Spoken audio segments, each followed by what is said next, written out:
Assalamualaikum warahmatullahi wabarakatuh. Waalaikumsalam warahmatullahi wabarakatuh. Alhamdulillah alamin. Hari ini kita bisa melakukan perkuliahan. Pada hari ini kita akan mencoba membahas buku yang pernah saya tulis tahun 2019. Umsida Press. Kemudian yang akan kita bahas pada hari ini, saya akan meminta Anda untuk membaca buku ini.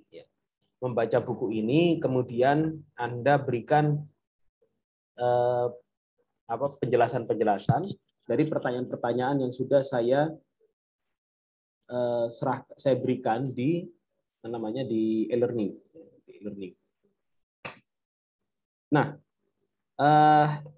isi dari buku ini yang pertama adalah prolog, yaitu akhlak berbasis worldview Islam.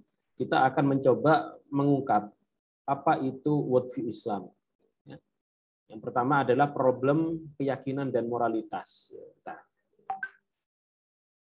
Di mana saya mulai dengan pertanyaan mendasar mengenai absolutisme moral atau bagaimana moral itu menjadi absolut. Bagaimana keyakinan itu mempengaruhi sebenarnya terhadap moralitas kita. Misalkan dalam masalah jilbab. Ini saya jelaskan, nanti Anda review ya melalui e-learning. Misalkan saya menjelaskan ke Anda, saya jelasin ke Anda, misalkan masalah jilbab, hijab yang Anda gunakan, itu kan karena Anda beriman kepada Allah. Itu berbeda kalau orang Barat, itu mereka bisa melihat jilbab atau cadar itu sebagai sesuatu yang buruk. Bahkan ada para feminisme menyebutkan bahwa hijab itu adalah sijnun lil mar'ah, pengekang kebebasan perempuan atau menjadi penjara bagi wanita. Bahkan menurut mereka wanita itu ya kalau pakai pakaian ya di atas lutut, di atas lutut, kemudian pakaiannya rok mini dan lengannya tidak terlihat, bahkan kalau di pantai yang laki-laki itu pakai celana pendek, sedangkan yang wanita, mohon maaf, kok malah pakai bikini. Ini memang menjadi sesuatu yang aneh, tradisi yang sulit untuk kita pahami sebagai orang Muslim. Di situ ini ada problem di situ, bahwa memang etika yang dibangun di Barat itu bersifat antroposentris, berpusat pada manusia. Maka Nietzsche, seorang filosof Barat, itu mengatakan God is dead, Tuhan telah mati. Nah, kematian Tuhan ini dimaksudkan bahwa Tuhan yang ada di dalam pikiran kita itu telah mati, dan yang hidup itu hanyalah manusia. Jadi manusia yang menentukan nilai-nilai etika moral yang ada dalam pikirannya, sedangkan Tuhan tidak boleh turut campur dalam nilai penentuan kebaikan dan keburukan. Nah, maka di situ berarti ada kaitannya sebenarnya antara keimanan terhadap Tuhan dengan nilai moral, dengan cara pandang kita terhadap moral, terhadap baik dan buruk. Nah, maka di sini kita akan membahas tentang worldview manusia atau cara pandang manusia. Nah, worldview itu didefinisikan sebagai a worldview is a set presupposition, assumption which may be true, partially true, or entirely false, which we hold consciously or subconsciously, consistently or inconsistently about the basic make-up of our world. Jadi worldview itu atau cara pandang kita terhadap dunia, kalau terjemahan bahasa Inggrisnya, itu sekumpulan dari asumsi. Asumsi itu dugaan-dugaan yang bisa jadi dugaan itu benar, atau sebagian benar, atau bahkan seluruhnya salah. Yang mana secara sadar atau setengah sadar, secara konsisten atau tidak konsisten, itu menciptakan dunia kita, menciptakan cara pandang kita terhadap dunia, bagaimana dunia itu. Misal, dan bagaimana kita bertindak dan bagaimana kita berbuat. Ketika tadi Nietzsche mengatakan God is dead, ya, maka kalau dilihat dari teori worldview ini, sebenarnya dia tidak percaya, don't believe in God, tidak percaya dengan Tuhan. Sedangkan apa yang mendorong dia tidak percaya dengan Tuhan, yaitu akibatnya macam-macam. Ya, akibatnya macam-macam. Dan ini sudah saya terjemahkan. Ya, pandangan ontologis ya. Jadi worldview ini berisi asumsi tentang bentuk dasar dunia atau pandangan ontologis. Ini saya tulis ontologis ini maksudnya adalah tentang wujud. Sudah pernah belajar filsafat ilmu ya? Semester 3 kan ini? Halo? Sudah, Pak. Oh, sudah. Berarti tahu ya ontologis, epistemologis, metafisika. Metafisika itu ada ontologis, ada kosmologi, kemudian ada epistemologi, dan yang terakhir aksiologi. Ya. Jadi pandangan ontologi ini saya perlu dalam lingkup filsafat, ontologi atau yang berbicara mengenai wujud itu memiliki implikasi logis terhadap bagaimana Anda berbicara dalam hal-hal yang sifatnya epistemologis. Epistemologis ini bagaimana kita mencapai keilmuan. Ya. Jadi kalau orang ontologi gampangannya gini. Saya berikan review. Mungkin Anda dulu waktu dijelaskan dosennya tidur-tidur ya. Sekarang saya jelaskan ulang. Ya. Ontologi ini kan tentang wujud. Pertama pertanyaannya, apakah wujud ini diciptakan atau tidak? Kalau Anda sebut diciptakan, berarti ada Tuhannya. Kemudian Tuhan itu punya enggak mencampuri urusan yang ada di dunia, atau Tuhan itu ya sudah berlepas diri dari dunia? Itu pertanyaan, dua hal itu. Kalau Tuhan berlepas diri dari dunia, oh berarti ya Tuhan tidak peduli dengan kita. Tapi kalau Tuhan ternyata campur tangan, nah ini beda lagi ceritanya. Atau kalau dunia tidak diciptakan, ya, manusia ini ada dengan sendirinya karena proses sebab akibat yang terjadi, maka yang terjadi adalah kita tidak perlu yang namanya memberikan bermoral, ya, atau kebenaran itu bisa dicapai. Nah ini epistemologi. Epistemologi ini kan kaitannya dengan bagaimana memperoleh ilmu, ya. Nah, bagaimana kita sebagai manusia mengetahui kebenaran itu? Bagaimana caranya? Secara epistemologis berarti caranya adalah dengan kalau tidak ada Tuhan, maka yang benar adalah yang real, yang material. Ya, kalau nggak materi tidak benar, tidak benar. Nah, sedangkan kalau ada Tuhan berarti ada hal-hal yang goib. Kalau ada percaya yang goib, nah maka dari segi epistemologi berarti yang materi itu benar adanya, namun ada sesuatu yang dibalik materi itu, ya, yang metafisik. Kemudian dari segi moralitas, kalau tadi Anda tidak percaya Tuhan, maka pastinya ya moral saya yang buat. Kalau Anda percaya Tuhan, ya moral kita berasal dari Tuhan. Nah, yang kita lakukan harus berkesesuaian dengan Tuhan, gitu ya, dengan apa yang diinginkan Tuhan. Seperti itu. Ini pandangan ontologis, kaitan dengan epistemologi, kaitan lagi dengan aksiologi bidang etika. Etika ini artinya tentang moral. Ya. Aksiologi ini tentang nilai.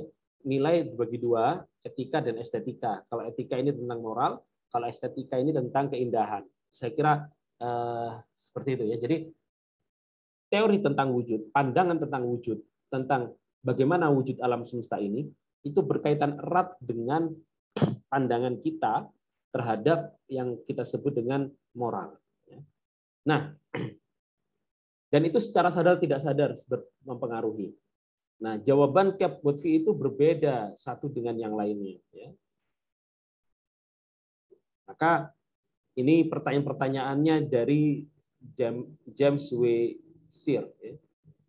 Tentang realitas tertinggi itu apa, sifat alamiah dari dunia sekitar kita, apa itu manusia, apa yang terjadi setelah manusia mati, mengapa manusia dapat mengetahui segala hal, bagaimana cara kita mengetahui yang baik, yang buruk, yang baik dan yang buruk, apa tujuan dari manusia, macam-macam. Nanti Anda bisa baca. Kemudian worldview Islam. Nah, tentunya Islam kan punya worldview-nya sendiri, yaitu al-imanu billah antu'mina billahi wa malaikatihi wa rusulihi wa kutubihi wa rusulihi wal yaumil akhiri wal qadari khairuhu wa syarruhu, ya. Jadi iman itu kemudian dibangun dalam Islam, ya, bahwa dengan keimanan itu memberikan, dan Anda bisa baca di sini bahwa iman itu yang ada dalam hati kita itu mampu memberikan mengewajantahkan dalam moralitas kita, ya, dan itu dari moralitas yang ada dalam diri itu bisa mewujud dalam perilaku-perilaku yang kita lakukan sehari-hari. Nah, ini banyak panjang saya tulis di situ, Anda bisa baca, ya. Anda bisa baca. Kok banyak sekali, Pak, yang perlu saya baca? Ya, Anda hanya membaca dari bahasa Indonesia. Kalau Anda lihat rujukannya, ya bahasa Inggris, ya. Rujukannya bahasa Inggris. Jadi kalau Anda baca dari bahasa Indonesia, itu saya kira sudah lebih mudah. Jadi saya sudah permudah bahasanya, ya. Nah, ini adalah pengaruh worldview terhadap akhlak. Jadi worldview Islam ini berpengaruh kepada akhlak. Ini ada penjelasannya pada surah Ibrahim ayat berapa? 26, ya, 24. Ya 24. Alam tara kaifa daraballahu mathalan kalimatan thayyibatan kasyajaratin thayyibah asluha sabitu wa faruha fis sama' tu'ti ukulaha kullahini bi rabbiyah. Insyaallah saya hafal. Ya, cuman enggak saya baca sampai habis, nanti waktunya habis.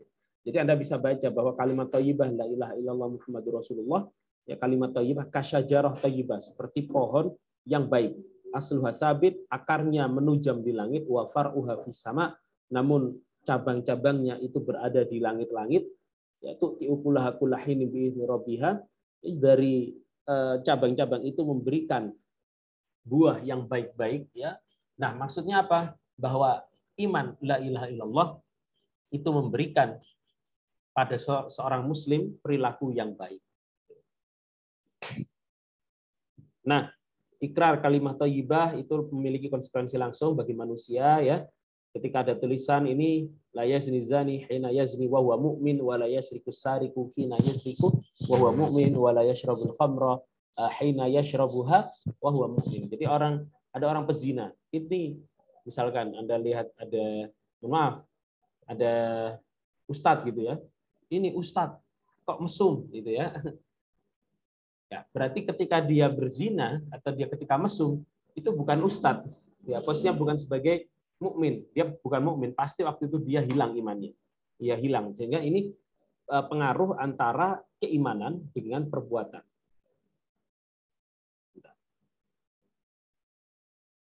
Ya, seperti itu. Ini al-imanu bid'un wa sab'una syu'batan. Kemudian man kana yu'minu billahi wal yawmil akhir, ini hadis-hadis yang sudah banyak kalian ketahui. Nah, kemudian pada bab 1 ini tentang terkait dengan wacana akidah dan akhlak. Pertama akidah Islam, ya. Ini Anda harus tahu apa itu akidah. Akidah itu istilah bid'ah.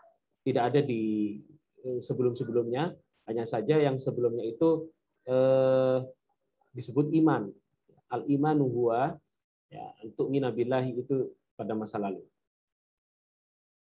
Ya, ini terkait dengan apa itu akidah, Anda bisa baca bahwa asalnya berasal dari Al-Qur'an dan hadis, ya, iman. Akidah Islam.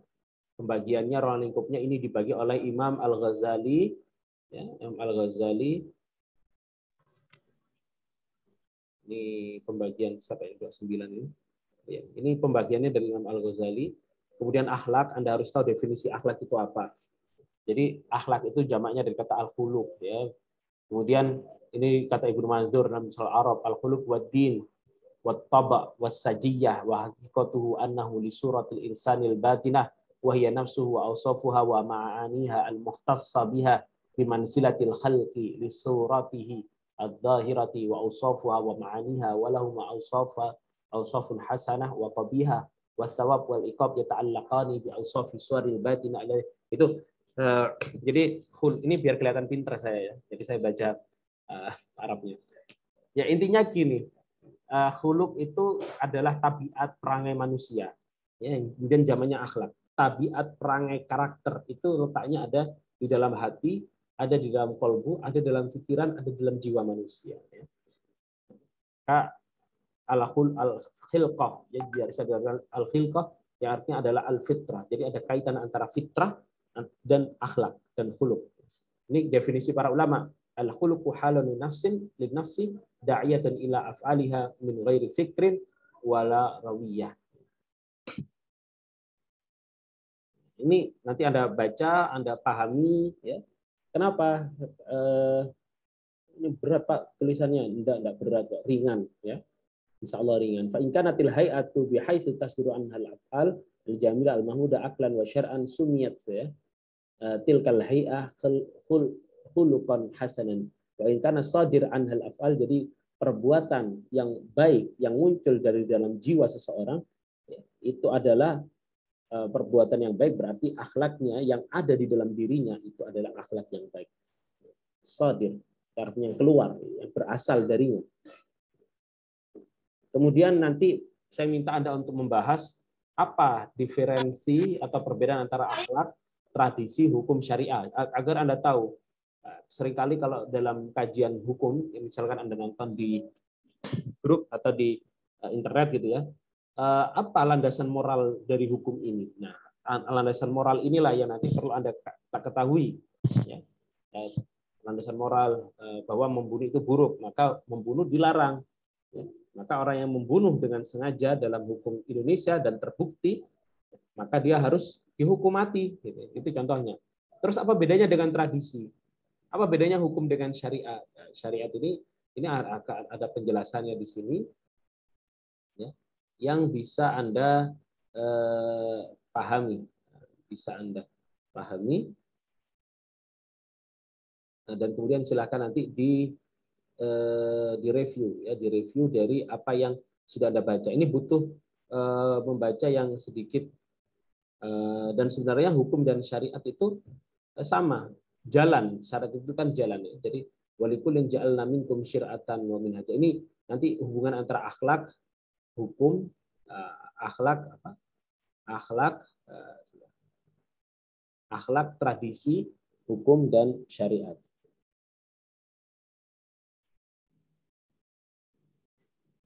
Kemudian yang berikutnya akhlak, akidah dan akhlak dalam jiwa manusia, bahwa sebenarnya letak akidah dan akhlak itu ada dalam jiwa kita, ya. Yang mana jiwa itu, ini ada penjelasannya nanti. What is soul? Atau self. Soul itu apa? Jiwa itu seperti apa? Diri itu seperti apa? Ini ada penjelasannya dari Ibu Sina. Bagaimana Anda memahami konsep jiwa? Yaitu ketika Anda misalkan duduk meditasi gitu ya, Anda merasakan Anda berterbangan di udara, kemudian tangan, kaki, kepala, badan itu seolah-olah terlepas dari diri Anda, dan kemudian Anda merasakan sedang melayang-layang di udara. Nah, itu yang disebut dengan jiwa sebenarnya, ya. Jadi Anda seolah-olah melayang-layang di udara, dan kemudian Anda tidak merasakan apapun kecuali Anda bisa mengatakan aku. Nah, konsep aku, ketika Anda bisa merasakan diri Anda sebagai aku, itulah yang disebut dengan jiwa. Ini kemudian diikuti argumentasi Ibnu Sina ini oleh seorang filosof barat terkenal yang namanya René Descartes.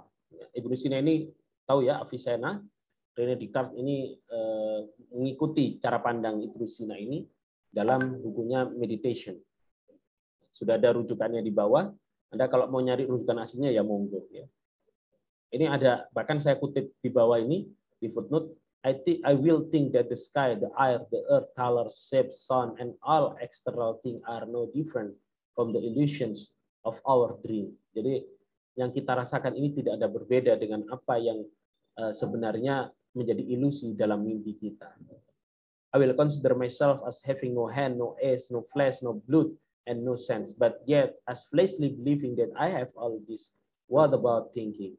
Walaupun saya tidak bisa merasakan semuanya, tidak punya mata, tidak punya darah, daging, tidak punya rasa, tapi kenapa saya masih bisa berpikir? Here I do find something. Di sini aku temukan sesuatu. It is thought. Ya, ini adalah pikiran. This alone cannot be stripped for me. Ya. Ini tidak bisa dihilangkan dariku, tidak bisa dicabut dariku. I exist. This is certain, but for how long? Aku dengan pasti bahwa aku ini ada, ini pasti ada ya. Jadi aku, Anda bisa mengatakan aku yang berpikir, itulah yang disebut dengan jiwa. Karena Anda bisa memahami bahwa Anda memiliki keakuan, memiliki self. Ini kajiannya sangat filosofis, tapi perlu saya kaji di sini secara filosofis agar kita nanti bisa mengerti landasan-landasan filosofis sebelum nanti kita membahas mengenai akidah, ya, akidah Islam. Nah, ini juga dibahas oleh Imam Al-Ghazali, potensi-potensi yang ada dalam jiwa, sehingga dengan potensi yang ada dalam jiwa itu seorang bisa marah, seorang bisa baik, seorang bisa bisa macam-macam. Kemudian istilah berikutnya adalah tahsin wa takbih. Ini Anda silahkan baca juga apa yang menjadi ukuran dan menentukan kebaikan dan keburukan, ya. Tentunya jam 7.58 itu aku tanya. Ya, jadi tahsin wa takbih ini nanti berbicara tentang pertanyaan meta etis, bagaimana cara kita mengetahui kebaikan dan keburukan. Ini nanti silahkan Anda baca dari mana sumbernya kebaikan dan keburukan itu. Apakah saya bisa menentukan ini baik ini buruk dengan diri saya sendiri, ya, atau dari mana? Ya.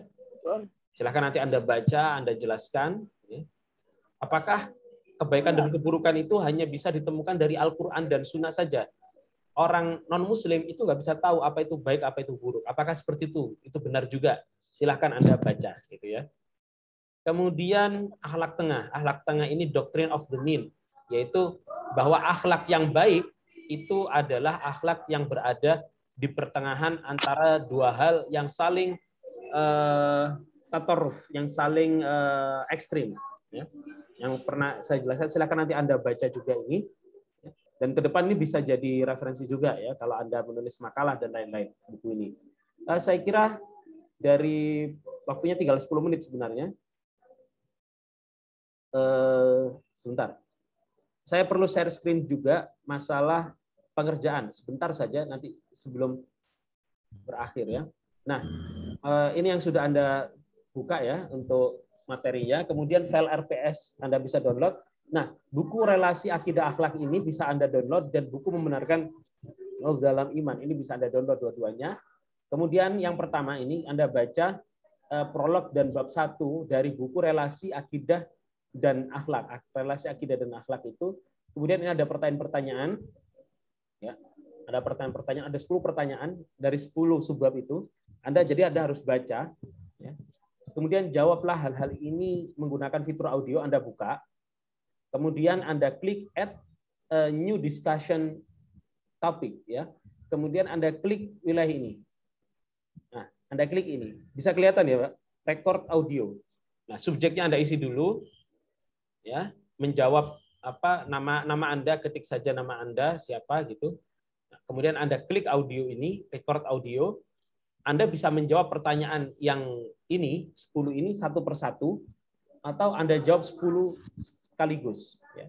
Atau Anda jawab 10 sekaligus. Ini penting. Kenapa kok saya minta seperti ini? Karena ya ini satu-satunya cara bagi Anda untuk belajar. Kalau Anda misalkan nggak mau baca ya nggak akan pernah pintar gitu kan. Jadi harus membaca. Setelah membaca kemudian coba diungkapkan sendiri melalui fitur audio. Setiap orang wajib sendiri-sendiri ya. Dan nanti saya tunggu sampai minggu depan, nanti tugasnya akan lebih mudah lagi untuk minggu-minggu berikutnya. Yang awal-awal ini sedikit saya persulit agar Anda memiliki pandangan yang sedikit banyak filosofis ya, sehingga nanti ketika akan lanjut akan membaca ke berikutnya mungkin agak sedikit sulit di bagian-bagian lainnya, itu bisa lebih mudah. Saya kira ini saja yang bisa saya sampaikan, agak berat ya. Minggu depan lebih ringan insya Allah. Kita akhiri ya. Ada pertanyaan?